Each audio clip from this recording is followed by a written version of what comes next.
Thank you, worship team. That was wonderful. I want to introduce you to my friend Roland Grant. I am very excited for you to hear his story this morning. I've had the privilege of hearing it several times, and it really never gets old because the goodness of God and his grace and his mercy never get old. And so thank you so much, first of all, for your willingness to be here, to share with us, to be authentic and go to those hard places. And, I could see when we were prepping, there were times where, you could tell those are raw, real places. And so thank you for doing that. And I just want to say I honor you for your willingness to share with us here this morning.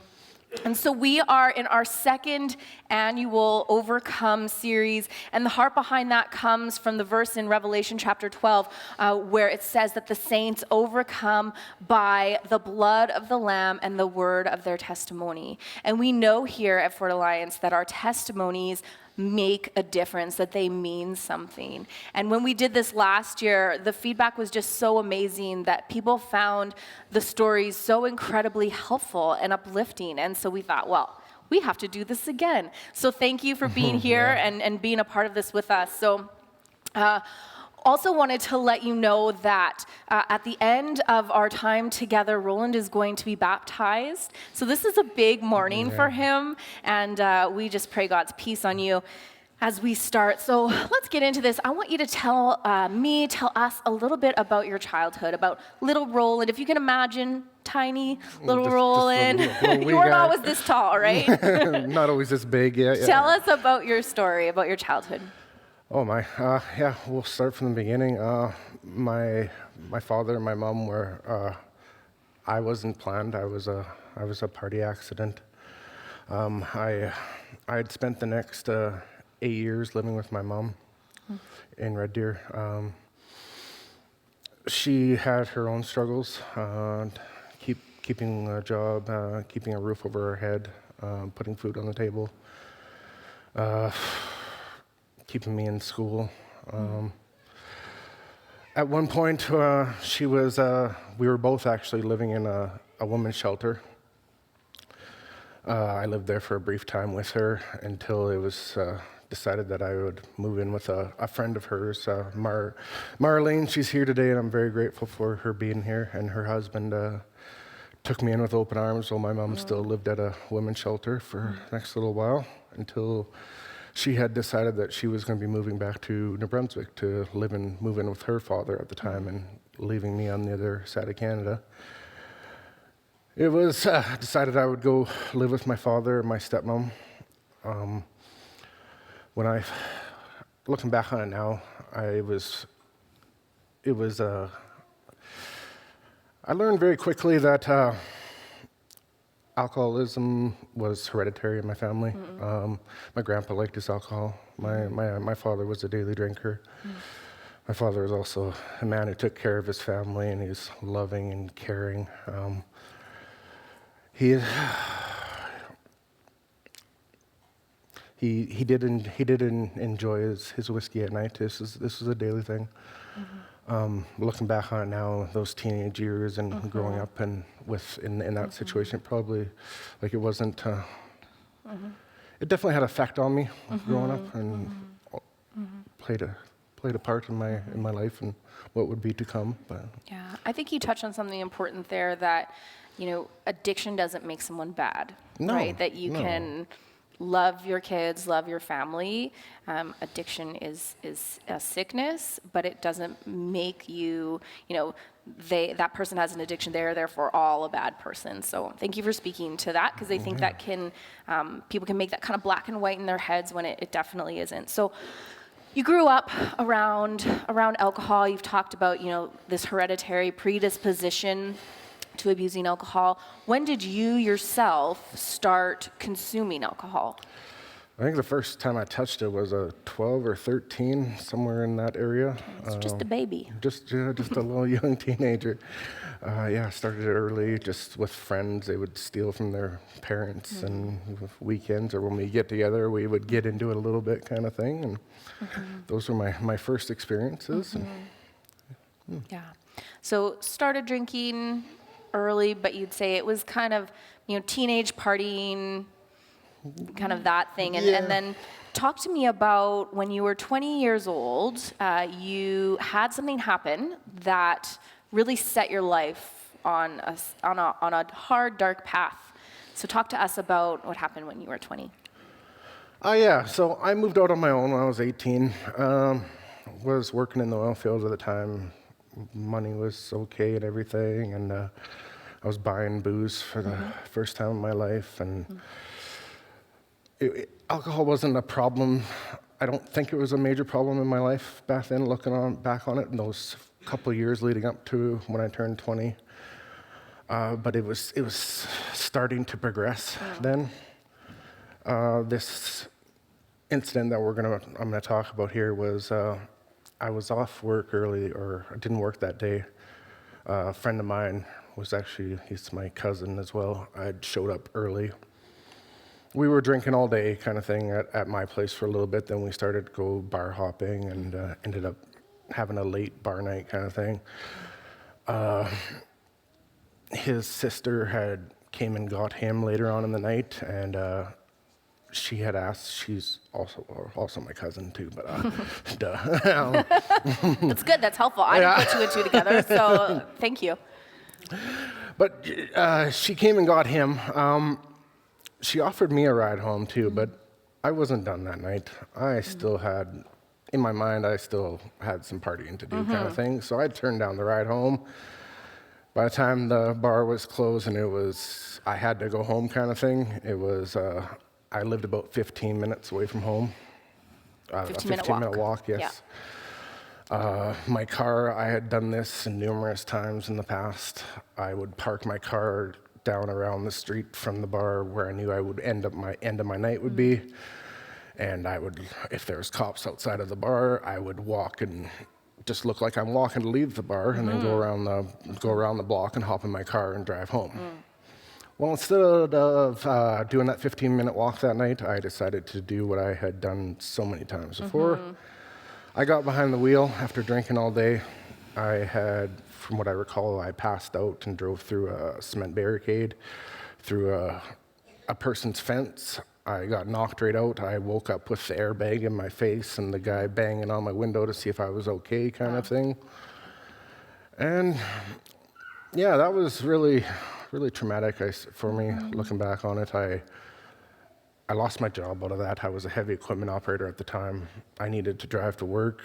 So I was at home, unemployed.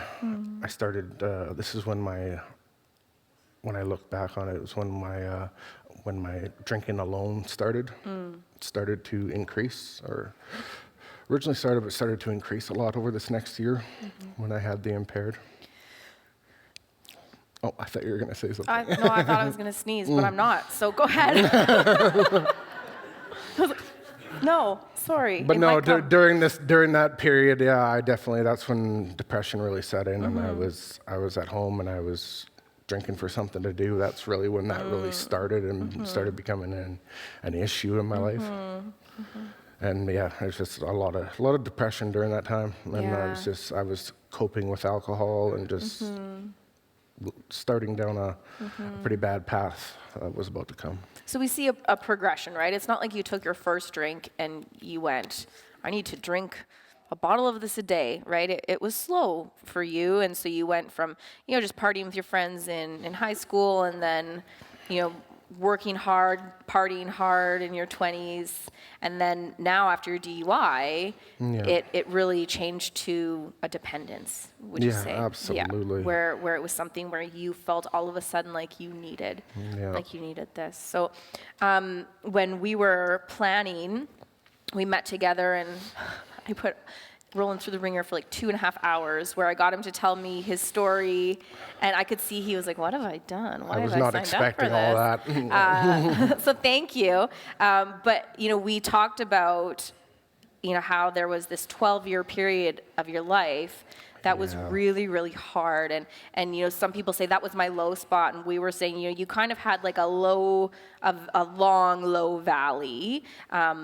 So tell us a little bit about, you know, the next 12 years and what that looked like for you, the role that drinking played in your life and in your emotional life as well. Yeah, I'll kind of separate it into the 6 years and 6 years. Okay. The first 6 years of after that impaired, I was becoming more and more dependent on alcohol. It was not quite a daily thing at that point, but it was as much as I could kind of thing. I started getting quite too intoxicated at night before I had to work, and then showing up to work not in the best shape. That was a regular occurrence, or not showing up at all. I started losing employment due to not showing up or showing up in the not right state of mind. This happened quite a bit. This is just an ongoing process for about that 6 years kind of thing. I'd find a new job, and it was just a bad circle that I was living in. Then the next 6 years, that's really when the alcohol became number one in my life. I started, it became all I would think about. Couldn't wait to get done my work day when I was working. If I was driving back from a work site, I would have had a drink pre-mixed and everything and ready to go for my drive back home. It got so bad to the point where I would be drinking like lighter alcohol in the morning to steady out my hands so I could sign paperwork in the morning when I got to job sites. It was really bad. It was, if I wasn't working, I was consuming alcohol all day. And this was a continuous process for a good 6-year period. Yeah, you It said got even really dark. the signing in was such in the morning was such a point of anxiety. For Yeah, I used to stress all about that, just worried people would be looking, smell alcohol on me or watching me try to sign in. And I've always been shaky, but it was amplified so badly when I was drinking all the time. Yeah, so you were really in this cycle, it sounds like, of Yeah. anxiety, depression, trauma, right? From the things that Absolutely. had happened, you know, your DUI, things like that, and then using alcohol to cope with that. And so Yeah. just kind of on and on and on. So like we said, you know, you had this 12-year Yeah. valley, but there were a couple points in that you would say were your darkest times. Yes. Tell us about one of those times that happened in 2014. Yeah, so I think it was the late summer 2014. I lost work again.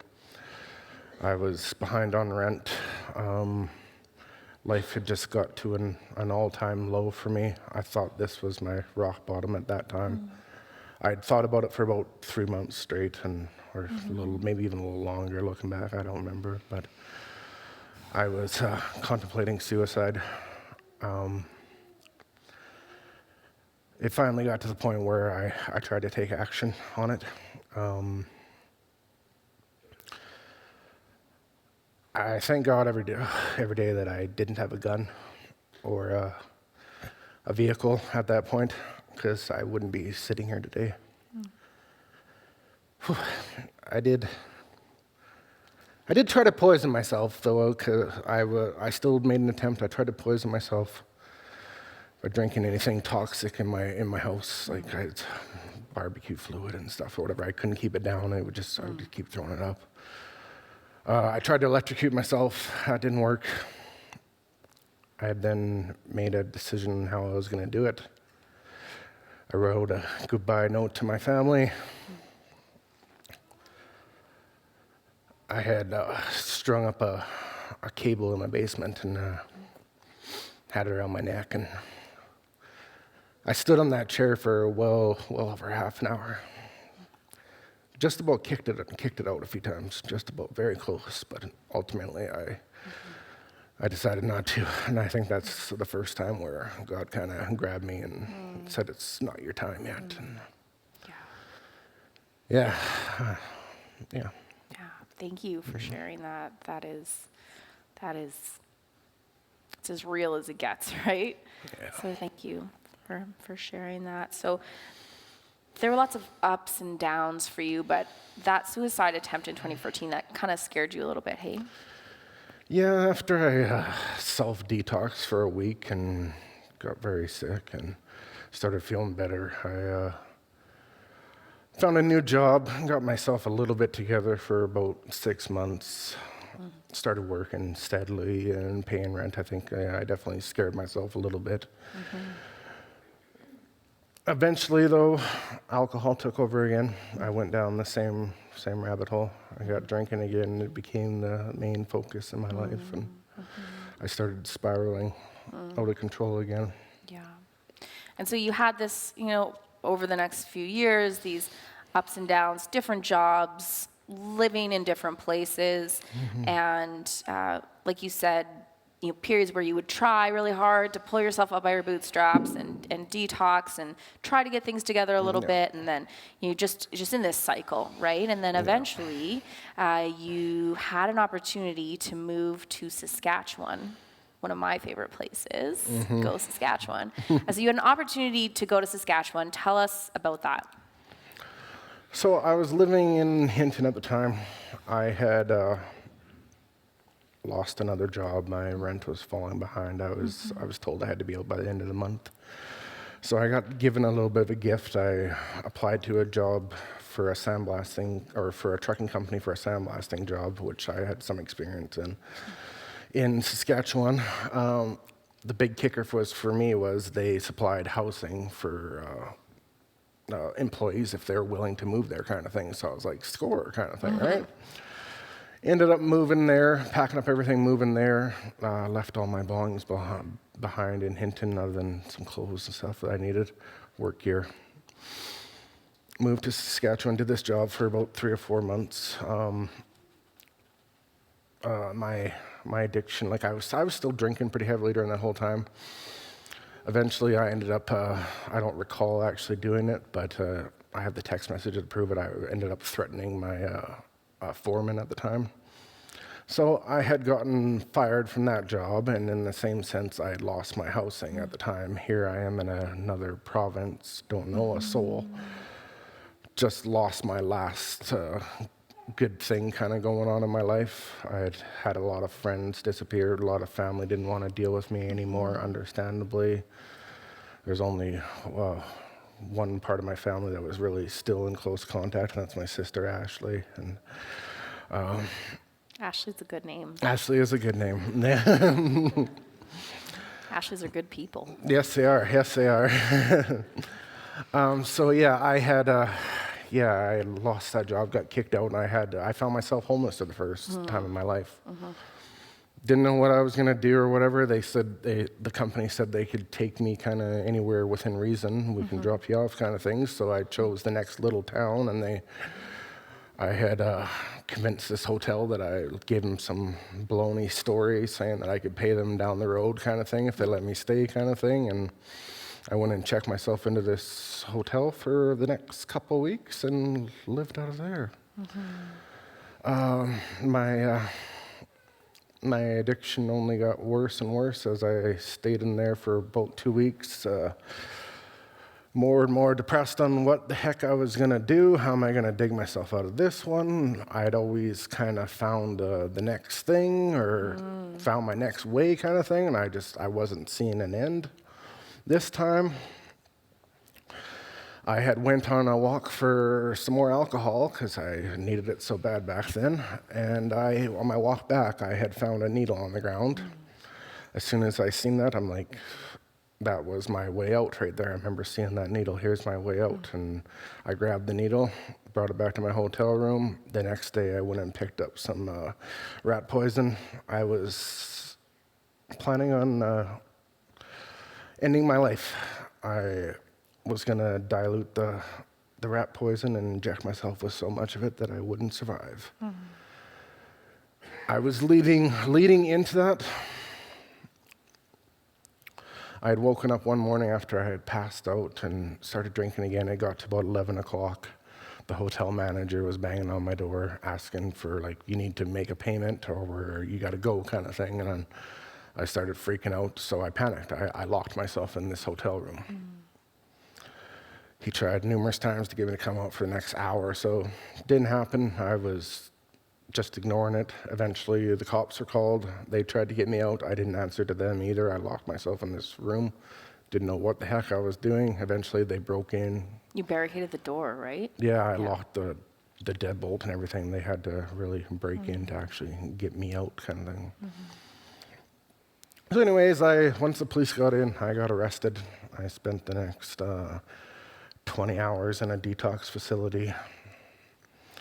I look back on those cops and that manager that day for playing a big part in my life being saved, because I was probably a couple days away from ending it all. So spent the next 20 plus hours in a jail cell, detoxing after drinking for weeks on straight. That was painful. The police officer I was dealing with asked me if there's any family or anyone you want to contact, and only person I could think of was my sister Ashley, and the cops called her, filled her in what was going on. She played another big part in just saving my life and getting me back on a healthy path. She set up for me to stay at a shelter for the first time in Regina, and paid for the cab for me to get there for when I got out of the jail cell that morning, or the next morning kind of thing. So anyways, the next morning came, took the couple-hour cab ride to Regina or whatever it was. I get to the shelter for the first time in my life, and it was that how'd I get myself here moment. Instantly just freaking out. Not even 24 hours, maybe sober at this point. Still detoxing and everything. I couldn't actually go into the shelter until later. I checked in my bags and decided to go to the library to kill some time. I sat there for a couple hours, very emotional, thinking how the heck did I get myself here, kind of thing. What am I going to do now, kind of thing. And after thinking about it for a while, this is when I made the decision to get myself some help for the first time. I made that decision on my own. I decided I was going to reach out to the detox facility in Regina. I did. They were able to get me in the next day. The one condition was I had to show up sober. At that time, I still had a few dollars in my pocket, enough to pay for a cheap hotel for the night. I went and found a cheap hotel. So instead of staying in the shelter, picked up my bags from the shelter, stayed at this cheap hotel because the shelter really, really scared me at the time. And I didn't get much of a wink of a sleep of that night.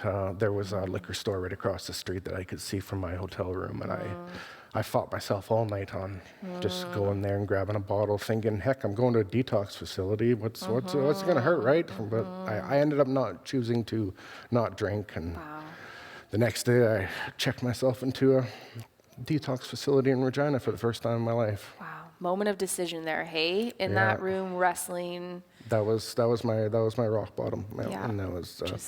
It's sad that it took me to get to a rock bottom, but that was my rock bottom. Being on the verge of suicide, and then having all these things shift for me, and then getting one last little help, and it was time for my change. Yeah. So you are in the detox facility. It's Christmas time. You spend Christmas Eve and New Year's Eve in the detox facility, and you're working with a counselor there, and this counselor has brought up the idea of a recovery center. Talk to us about that. Yeah, so I decided that I wanted to do a recovery program. Yeah. That's what I needed. I needed a long one. I wanted some aftercare, thinking that was going to be something I needed to. Just trying to make plans, and I was an Alberta resident in Saskatchewan, so there was no government-funded ones that I could attend in Saskatchewan. Yeah. So we had to go back to Alberta, and so Greyhound had just shut down during this time. There was a bus service that went from Regina, where I was at, to Edmonton. So we started researching what was available for me in Edmonton. And that's what led me to the Hope Mission. There was the breakout program, the men's breakout program there. They had a year-long program with the the opportunity of 3 years of aftercare. So I'm like, check, right? Yeah, kind of thing, checks right? all your boxes. Yeah. I reached out to them. They told me that they could get me in right away, which wasn't the case when I arrived, but I'll get into that. They explained to me that it was a Christian-based program. I had never had any faith in my life before. I've always been pretty open-minded for the most part of my life, so I just, sure, this place has everything I need. I'll go check it out. Here's what I need next. And after spending the Christmas and New Year's of 2018 to 2019 in a detox facility, January 1st, I hopped on a little shuttle bus and took the 9-hour trip or whatever it was to Edmonton, thinking I was going to get right into this program right when I arrived. It wasn't the case. It was the Herb Jameson Center in downtown Edmonton. I had to stay in a shelter for the first time in my life. I stayed in the main dorms, or one of the dorms anyways, for the first 2 nights. That was a couple of the scariest nights of my life. I eventually had my intake interview for the program, and then once you get accepted or whatever, you get to move down into a little bit more comfortable living in a little bit nicer dorms, and I spent the next 6 days there, and then I was grateful because I got in fairly soon into that recovery program. So there was an intake process for you. There was. That you weren't anticipating. And so when I hear about your detox, how many times did you try to detox before that? Oh, if I got a complete guess, but it's at least 50. I tried to self-detox. Yeah. That time, the detox facility was the first time I had got some proper help. And the first time that you were successfully able to do that. I had some success before, and I'd be all right for a little while, but eventually I had just fallen down the same trap of addiction. Yeah. So you're at this Hope Mission, in this Hope Mission program.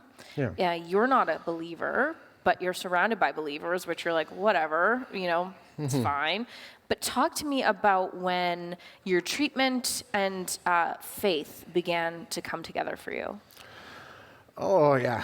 So the start of the year-long program, I had, it took, after about the first month, I finally decided I was gonna commit to this change. And I was done with drinking, and I've been sober since, but it was it was after the first month. And then I was really focused on myself for the next 2 or 3 months. My case manager, who is here tonight, and the guy who's going to be baptizing me, one of my better friends nowadays, he was the first one to really talk to me about God. He did it in a very correct way for me.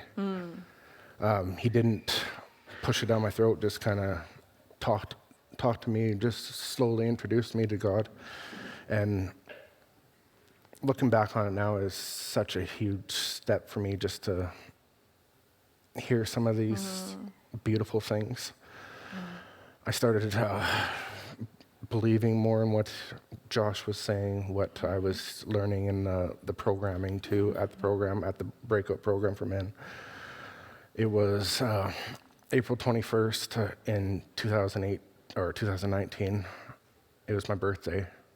I decided to take myself to City Center Church, where Josh had recommended that place as a place he used to be involved with. And you went all by yourself? I went to this church service all by myself on my birthday, on an Easter service. So brave. It was an Easter service. And you only do things on big holidays, right? yeah, I guess so. Detox on Christmas, birthday, church service. It seems that way. Yeah, no, you pointed that out. But I remember walking in the doors and just the warmth in the room, the love. I was listening to people's testimonies, and they were doing baptisms that day for Easter, and I connected with them, and I ended up getting emotional, and it's just, it was such a wonderful day. I felt that God grabbed me that day, and I decided that day to make a change and commit to living my life in a different way, and a different path, and it's been going strong ever since. And I can't explain the love that I felt that day, and the joy, and it's been with me ever since. I love that phrase, God grabbed me that day. Yeah, absolutely. That is so beautiful. So you had a couple months of recovery, about 4 months of recovery without Jesus. Can you talk to me about what the difference was, recovery without Jesus, and then recovery with Jesus? Was there any difference there for you? For me, before I was focused on myself and fixing myself, maybe rightfully so. After I decided to do things a little different, I became more focused on the bigger picture. My plans for my future and setting up, I was making plans in my head and everything. I started listening more in classes, what we were doing, and trying to apply things to what was maybe specifically being talked to in my life. I started journaling a little bit. I kind of kept that to myself, and just I started talking more openly about God and what he's doing in my life, and I started to go to church regularly, and I started getting just a lot more support and love. I felt like before I was doing it quite alone, not totally alone, but quite alone. I started feeling a lot more support after I started walking with God. One of the phrases you used when we met to talk about all of this is that you felt like your eyes were opened after you met Jesus. Like you were looking at your recovery with open eyes all of a sudden. Yeah, that's right when that happened. That's when I started making plans and setting the next level kind of thing, where I want to get to kind of thing. And that was part of my eyes being opened up. So you had a vision for the future all of a sudden. I started really planning for the future, and not just doing my time in detox or in recovery, but making good use of my time and planning for the future to set up my life after recovery. So you hit a little bit on community, right? On all of a sudden when you found Jesus, that not only introduced you to him, but it introduced you to the church, to a community of believers.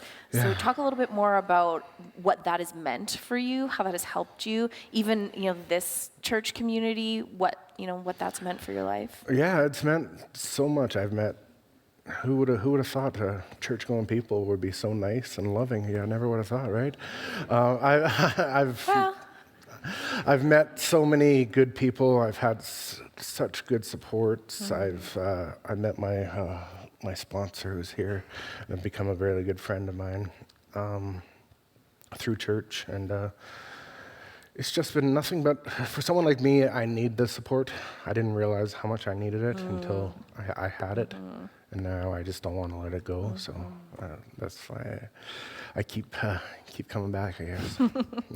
Could you imagine if you went back, 30-year-old Roland, 26-year-old Roland, and you would have said to him, hey, you're going to be making yourself vulnerable and known and seen in a community of people who will help to hold you accountable. Do you think you would have believed it? I would have laughed at you and walked away probably. Yeah. Wow, Jesus changes lives, doesn't he? Isn't that true? Amen to that. So a big part of your story, your journey with alcohol, was using it to cope, right? Using it to cope with anxiety, depression, trauma, and just, the cycle of all that. Do you still deal with anxiety and depression? Very much so. I deal with all those. They're a constant in my life. Anxiety's always been one. I had to sit on my truck for 15 minutes before I even walked in the doors today, just to talk to God and get myself calmed down. Depression is still very much a huge part of my life. I'm learning to deal with it. One of my better coping mechanisms now is I'm comfortable talking about it, but that doesn't come easily. So at least with people that I know and feel comfortable with. this is a little bit out of my comfort zone, but I'm getting through it. I think it's a little bit out of most people's comfort zone, to be honest. Yeah. That's just a couple things. I feel for my girlfriend Jocelyn because she hears it all from me on how everything is actually going on with me. But she helps me so much too by just being a listening ear, just not necessarily even saying anything, just being there with me. For a recovering addict, that just goes a long, long way. Yeah. So to folks who feel like they need, whether it's alcohol or some other sort of substance, to cope, if they're believing that they, I couldn't cope with my anxiety, trauma, depression, whatever it is, without this substance. You're here to say to them today that yes, you can.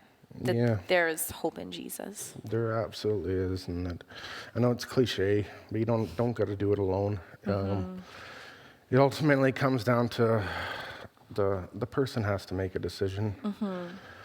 They have to want the change. I have tried numerous times to try to do it alone, fix what was wrong with me. It never works, especially with when you have an addiction. It's just it never works doing it alone. The first step it comes down to you wanting a change and wanting some help. That's the easiest way for me to put it, anyways. Yeah, and surrounding yourself with that accountability. Yeah, that sounds like it's been huge for you. So you've talked a little bit about, what you would say to someone who's dealing with addiction. What would you say to someone who loves someone who is struggling with addiction? The biggest thing speaking from my experience anyways, is show support for them. Let them know that you're there. The next biggest thing for me, don't push the you need help down their throat kind of thing. Let them know that you're there for them if they ever want to talk as a first point. For someone who's trying to be there for someone, also set boundaries for how much you do. You do not want to be enabling. That isn't going to lead to anything good. The addict basically needs to accept that they need to make the first move. Yeah, and that can be so hard, right? When you love someone, it can be so easy to look and go, I know what you need, listen to me. Here's this planned, step-by-step thing. But, what I'm really hearing from you is that you have to be there and ready for when they're there and ready. So your sister Ashley, right? She's a perfect example. She was there when you decided you need it, and then she stepped in and she helped you. In a sense, yeah, absolutely. Yeah, that's awesome. Yeah. Well, thank you so much again for sharing your story. We're going to do something really exciting now. I love baptisms. Our grade 5 and 6 are up here to watch it happen. Hey, guys. So let's just have a quick chat about baptism. Just tell me, what you're excited about, why you are wanting to get baptized today, and what it means to you. I just celebrated 4 years of sobriety last month. Wow. And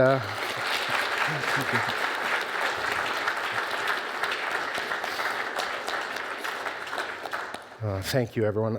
I wanted to actually get baptized at my 2 years of sobriety, but with COVID and everything, I couldn't have people there that I wanted and this and that, so I decided to wait until a better date had came, and we chose to do it now. What this symbolizes to me is my commitment to my faith, how I'm planning to move forward or continue to move forward in my life and walking with God and moving forward with Him in my life. Awesome. Yeah. So I'm going to let you go and get ready, because we're not going to dunk them like this. But I just want to say that if you are here and you haven't been baptized and you are interested, we're going to play a little video right now that just talks a little bit about baptism, but we would love to talk to you about that and what that would look like for you. So you can contact any of us. Even you can chat with us after the service or by email, or you can text the church phone, and we'd love to talk to you about getting you baptized. But I just want to say, it is so amazing to hear what God has done in Roland's life. And I know there are so many stories like that, that are represented here. And what is so amazing is that God is never done with us until the moment that we go to heaven. He just has deeper levels of freedom and renewal for us that he wants us to walk in if we are willing. And so, I want to encourage you to say that you might have heard Roland's story and thought, oh, my life isn't that bad. It hasn't gotten that dire, but I think it can serve as a warning to wherever we are to be examining ourselves and to be asking, do we need help? Do we need to invite other people in? We always need to invite Jesus in, but just the encouragement to don't be embarrassed, don't be ashamed. What Jesus wants for us is life, and he wants abundant life, and he is here to give it to us. So I want to give that encouragement to you. We're going to watch that quick video, and then we're going to have a dunking.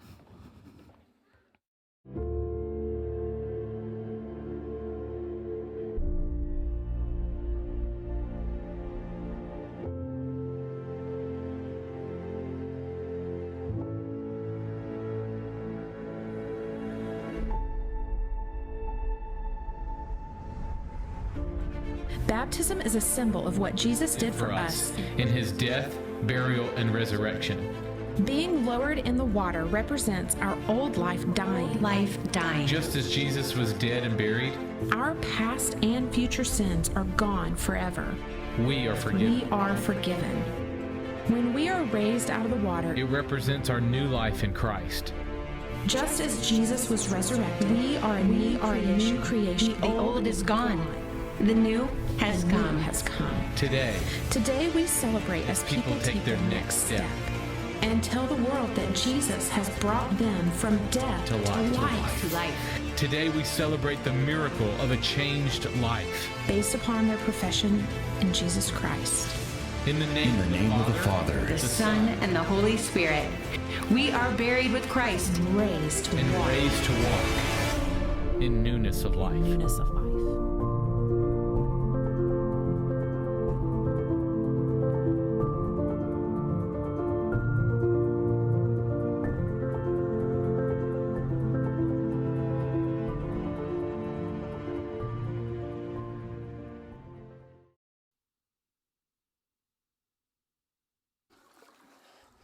That's calming. It's actually not as cold as I thought it was going to be. Well, Roland, I've known you for 4 years. I've got to see when you were at your low point, and then I've got to be able to be the pleasure of just riding that mountain upward and just seeing these amazing things. And today, I am just so overwhelmed. Just with joy to be able to celebrate with you this commitment to your faith, what you've gone through. As we said before, and what we had in our program, is that you can't do recovery alone. And so one of the things about this is that there's a section of people here that were with Roland while he went through his recovery. If those guys could stand, please. Yeah. Love you guys.